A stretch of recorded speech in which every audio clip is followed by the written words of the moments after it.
You're listening to Puma Podcast.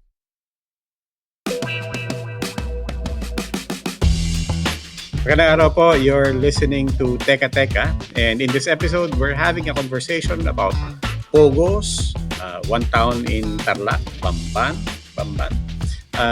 and its controversial mayor, Alice Go. I'm joined by Christian Esguera, one of our preeminent broadcast journalists who's now showing the way for all of us into digital, YouTube in particular, with his Facts First podcast. Hoy, salamat sa oras, Christian. Oy, maraming salamat sa iyo, Robbie. I invited Christian here and because Christian, tagal na natin pinag-uusapan itong lahat ng nabanggit ko do. Pogos, China, we're talking about governance and so on. Pero pagka sinabi kong ang tagal na natin pinag-uusapan, what I'm really saying is parang ang tagal na nating nasa balita si Alice Go. So that's really what I wanted to discuss because after all of these weeks and months na kino-cover natin to, is it just me? But it just feels like it's all about Alice Go. At the end of the day, lahat ng pinag-uusapan, does it just boil down to one person? Ang tingin ko dyan, oo at saka hindi. Largely, it has been about Alice Go. Understandably because you know how media works naman, di ba? Para tayong rito nasa larangan. Pero usually for a story to have an impact to a lot of people, there has to be a face to it. So the Pogo issue, ang naging mukha niya was Alice Go or has been Alice Go. So that's very understandable. And on the part of media, usually we get attracted to the most controversial of the controversies. So in this case, that's the Mayor Alice Guo that we have been talking about for the past few weeks. And I think it's not necessarily bad, so long as we don't we are not led astray as far as the bigger issues are concerned, which is the Pogo itself. Kasi, diba, I think the PAOK itself said that Alice Guo and the Bamban Pogo was just part of a bigger syndicate. One of two branches they have uncovered at least. So siguro I suppose yung sinasabi mo rito yung focus kay Alice Go, personal life niya, etc. etc. So far naman ako from my observation, hindi pa naman siya nagkakaroon ng parang overkill save for certain racist comments that I see online. But largely if you talk about how the Senate has been conducting the investigation, the personal life has been tied to the bigger issue so far. Ang unfortunate lang dyan kasi, di ba may knee-jerk reaction yung mga kababayan natin. Lumalabas talaga yung innate biases eh. Yun. Yes, you're right. Parang ito yung naging face, di ba? And it allows a lot of people to then associate this with not with one person, but something that, as you said, gives face. But if there's a face, there's a heart to the issue, di ba? So at the end of the day, remind us after all of these months, and I think it's time we take pause and take stock. Ano ba yung heart of the issue dito? I think ang ginamit mo heart, no? Ako, I prefer to call it the moral in any story. We can talk about it in different levels. For instance, you talk about it from the legal perspective. It's legal in the Philippines, but that's questionable, that very definition of the legality of Pogos, because by its very nature, the operation is illegal in China, where that emanated. So by law, in China, that's illegal. And even their citizens are precluded from engaging in any gambling business offshore. And then we legalized it. But of course, we know that not everything that's legal is moral. Ang concern dito, for instance, the social cost that has been attached to these operations, as we have seen, bilangan na lang natin from 2016 when it was formally legalized by PAGCO regulation. So yun ang gusto ko rin tingnan dito. O pinag-usapan natin dito yung puso. What kind of generation are we raising? What kind of people, what kind of message are we sending to the people, to our public? Ako kasi, personally, I don't like any form of gambling, whether that's legal or illegal, especially in this particular case, when you talk about all the social costs, the illegal activities, the criminal activities that are attached to these operations.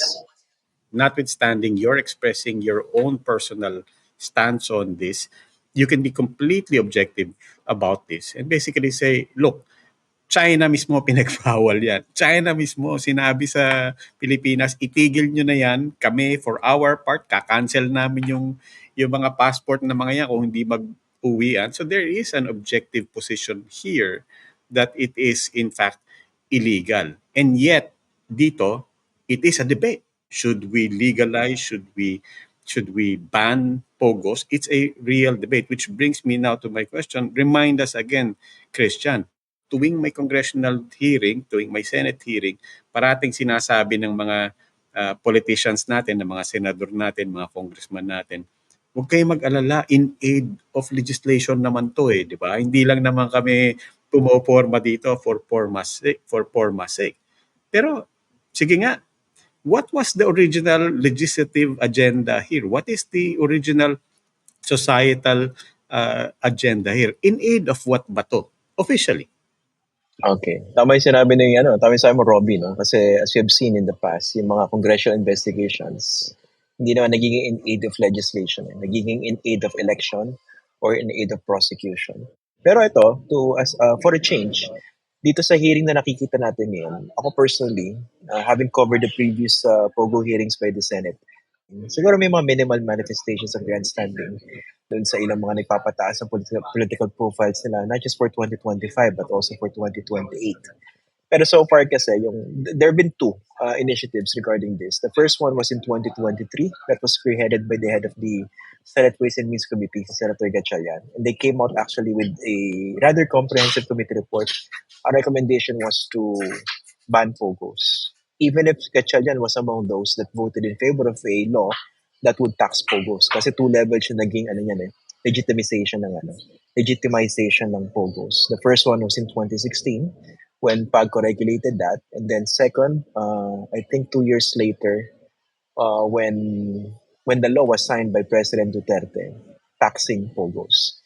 Pero dun sa Senate Committee Report in 2023, malinaw dun winay nila yung social cost. And negative talaga, kahit bali-baligtarin mo. Ngayon, nagkaroon rin ng investigation. Ito naman is spearheaded by the chair of the Committee on Women, si Risa Ontiveros, because of all these human trafficking reports that we have been seeing. And actually, buti nga nagkakaroon ng focus ngayon dahil ngayon natin nakikita yung scale and depth of the problem, whichever measure we would like to look at, diba?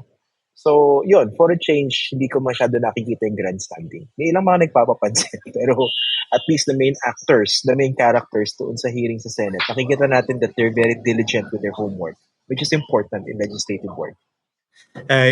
Ito yung next na tanong ko. Fine. If you enjoy following the journey, the travails, the mystery of Alice Go, that's fine. But as we always say, eyes on the prize, especially as you said, heading into elections in 2025. What's the prize here for the public, for voters? Is it about the citizenship of one person? Is it about sino ang misteryosong nanay niya at sino ang misteryosong tatay niya?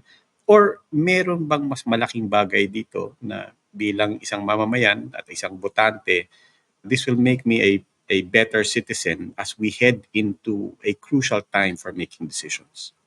It's a very good question, Robbie. Pero dyan sa tanong na yan, ang laki ng role ng media in terms of separating the junk from the legitimate information that the public should be getting. Ako, ang inuuna ko dyan, for instance, I also explained this sa podcast repeatedly, yung importance nung maging alerto tayo, mapanuri, dun sa pagtingin natin dun sa mga kandidato.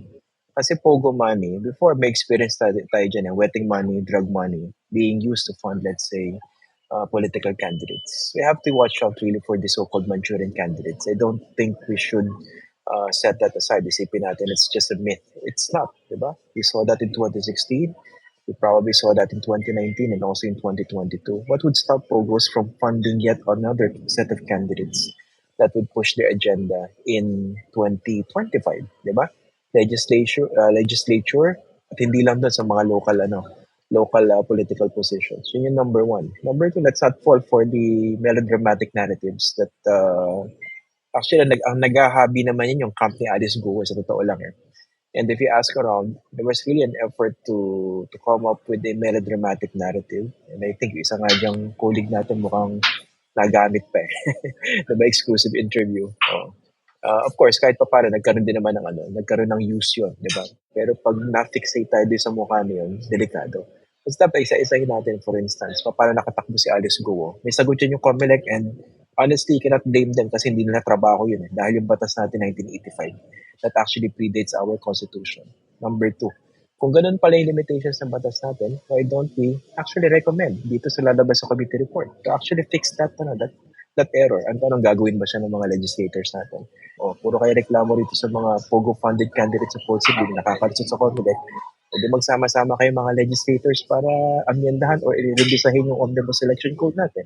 So, something concrete needs to come out of this, di ba? Tapos, for instance, yung and I think dapat pinakapanagot natin yung mga public officials in the past and even present that actually helped create all this mess. Hindi pwedeng, tapos na yung previous administration, ganun-ganun na lang yan. So, yun nga, yung sinasabi ko kanina, moral in every story, dapat nakafocus tayo rin sa yung binabanggit mo, di ba? Dapat may beneficio ito doon sa mga nag-observe. Pero, Christian, ito parati yung huling tanong ko. Kasi ayoko naman naghuhugas kamay tayo dito or nagmamalinis tayo.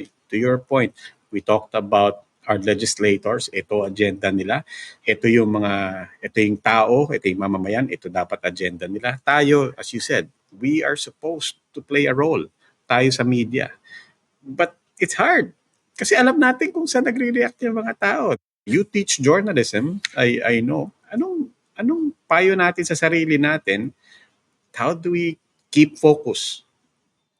Hirap yung tanong mo kasi yung personality-based politics natin, that's actually part of a bigger problem. Talaga lahat tayo nakatingin sa personalidad Alam mo naman na in the Philippines, napakahina ng mga institutions natin. Pero that being said, it doesn't mean na wala tayong pwedeng gawin. For instance, yung pagpapaliwanag dito sa issue ni Alice Guo, di ba? Yun lang, paulit-ulit mo i-raise yung tanong, no? Paano siya nakalusot with questionable personal information, yet she was granted a birth certificate via late registration. So, pag-focus tayo sa basic question na yun without actually saying anything racist or negative about the person, dun pa lang, that's one issue that we can resolve. Because everything starts from that. Diba? Kung wala siyang legitimization through the birth certificates, hindi siya makakatakbo sa position. Hindi siya magkakaroon ng other documents that legitimize her citizenship. Dun pala mag-focus na. Ako minsan, maganda rin dito sa journalism natin ngayon, we get to be more candid, diba? Kasi kaya binabanggit mo yun sa legislators natin na grandstanding. Sabi ko, may mga napansin ako ilan, diba? Example, diba, yung si Tulfo bigla sumulpot, diba? Parang tineturn niya yung hearing into a Tulfo program para sa TV. That's one observation I had. Si Lauren Ligarda, ang haba ng mga tanong, wala ka naman nakuha nasagot. Bakit? Because she was speaking all the time, diba? During her time. Pero that's a good material for a social media post by her supporters. Pero ang sa akin, pwede natin i-call out yung mga ganun kasi nasasayang oras, for instance, ng investigation. But then again, we have to focus on the issue itself, di ba? Isa pa tinatanong natin dapat dyan, i-legalize ng PAGCOR by regulation yung POGOs. Pero bakit wala kayong ginagawa doon sa, parang wala yata kayong ginagawa in terms of properly regulating them. Kasi, di ba, doon sa mga na-read ng PAOK since 2003, most of them, I think, were licensed POGOs. If I'm not mistaken, isa lang or dalawa. So clearly, yung license ginagamit as a legal front to do illegal activities. So nasaan yung PAGCOR? So that's another issue that we should focus on. Diba? Napakahina ng ating regulatory framework. And these are not, unfortunately, sexy topics. Pero hindi natin pwedeng sabihin, hindi naman interested yung tao dyan na hindi natin ipapaliwanag. Doon na lang tayo mag-Alice Guo na lang tayo, diba? Hindi pwedeng ganun. Well, anyway, Christian, maraming salamat sa oras mo, and you yourself have demonstrated what we were talking about. Na fine, if Alice Guo is the one, is our starting point, is what keeps you focused on these issues, then that's great. But it's important, tandaan natin yung mga issues sa likod niya. Ang dami nang nabanggit ni Christian Isguera. Nabanggit niya nga yung trafficking, gambling, social issues, the whole question of should we ban or should we legalize? And nakatali dyan ang trabaho ng mga tao. And the whole big issues of governance in the Philippines. Paano tayo humantong sa ganito? Kung totoo man na fake ang passport or fake ang citizenship, paano nangyayari yun? So marami tayong mga tanong na pwedeng ilabas dito para may saysay yung usapan natin. Hindi lang tayo nagpapalinlang at hindi lang tayo naaaliw.